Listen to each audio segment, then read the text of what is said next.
तुम्हाला ठाऊक आहे का हो, आता आयपीओचा वेट करायची गरज नाही. बट आपण तर आयपीओ आल्याच्या नंतरच इन्व्हेस्टमेंट करू शकतो ना. आणि कुठे एवढं नशीब आपलं. होय, आता नशिबाच्या जोरावर आयपीओ मध्ये तुक्का लावणं थांबवा आणि तुम्हाला हवा असेल तर स्टॉक आजच तुमच्या डीमेट अकाउंटला लोड करा.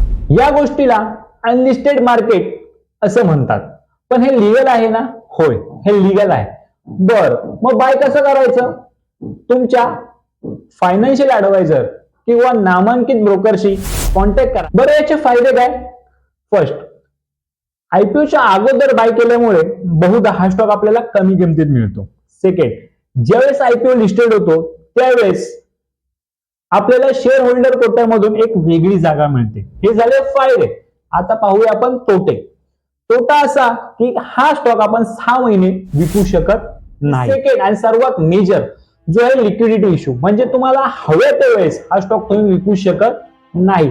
विकण्यासाठी तुम्हाला तुमच्या ब्रोकरशी कनेक्ट करावा लागेल आणि किंवा तुम्हाला इंडिव्हिज्युअली त्यावेळेस तुम्हाला बायर्स पाहावा लागेल.